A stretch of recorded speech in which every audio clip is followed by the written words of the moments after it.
Identity হিসেবে উনি শুরু করছে আপনাদের ডাক বাংলার টিভির সাংবাদিকতার যে একটা কার্ড। তো ওনাকে দেখে আমাদের সন্দেহ হলো যে উনি তো এই সাংবাদিকতার এই পর্যায়টা লিড করতে পারে না। অ্যাজ এ পার্সন হিসেবে আমি আপনাকে বুঝতে পারছি আপনি একজন এডুকেটেড পার্সন এবং প্রপার সাংবাদিকতার মধ্যে আপনি আছেন। হ্যাঁ, এইটা আপনাকে আমরা বুঝে কথা বলে বুঝতে পারতেছি, কিন্তু ওনার মধ্যে এই জিনিসটা আমরা কোনো প্রকারের আইডেন্টিটি না হয়ে ওনাকে আমরা সন্দেহ করছি। কারণ এই যারাও আমি ওনার হাতে তুলে কিভাবে দিব, এই যে একটা সাংবাদিকতার কার্ড দিয়ে উনি ও পাওয়ার বলে কি করছে, একটা পাড়া থেকে আরেকটা পাড়ায় উনি বাচ্চাটাকে জোরপূর্বক নিয়ে চলে আসছে। আমাদের কথা হচ্ছে আপনার বাচ্চা ঠিক আছে, আমরা মানলাম সব কিছু, কিন্তু আপনি ওয়েব শোহে এনে আইডেন্টিটি ক্লিয়ার করে নিয়ে যাবেন। চট্টগ্রাম নগরীর পতেঙ্গা এলাকায় হারিয়ে যাওয়া এক শিশুকে কেন্দ্র করে চাঞ্চল্যকর জালিয়াতির ঘটনা ফাঁস হয়েছে। ফেসবুকের জনপ্রিয় আঞ্চলিক প্ল্যাটফর্ম অপরূপ পতেঙ্গা পেজে শিশুটির পরিবারের সন্ধান চেয়ে একটি পোস্ট দেওয়ার পর নিজেকে ডাক বাংলা টিভির সাংবাদিক পরিচয় দিয়ে এক ব্যক্তি শিশুটিকে জোরপূর্বক নিয়ে যাওয়ার চেষ্টা করেন। তবে স্থানীয় জনতার সচেতনতায় শেষ রক্ষা হয়নি।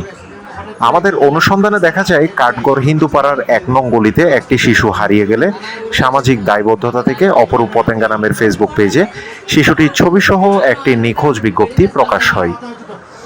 পোস্টটি দেখে মামুনুর রশিদ নামের এক ব্যক্তি শিশুটির অভিভাবক দাবি করে ওই এলাকায় আসেন।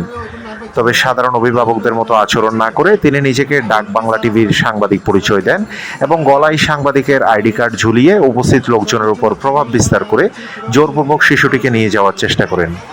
তার অতিরিক্ত দাপট এবং আচরণ সন্দেহজনক মনে হলে উপস্থিত স্থানীয় জনতা ও যুবক তাকে জিজ্ঞাসাবাদ শুরু করেন।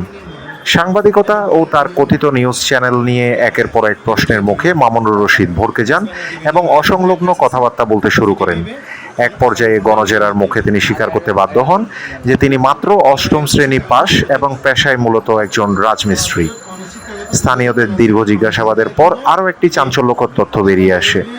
মামুনুর রশিদই প্রকৃতপক্ষে এই শিশুটির আপন পিতা, কিন্তু নিজের সন্তানকে উদ্ধার করতে এসে কেন তিনি সাংবাদিকের ভুয়া পরিচয় ও কার্ড ব্যবহার করে দাপট দেখাতে গেলেন তা নিয়ে উপস্থিত সবার মনে নানামুখী প্রশ্নের উদ্রেক হয়েছে।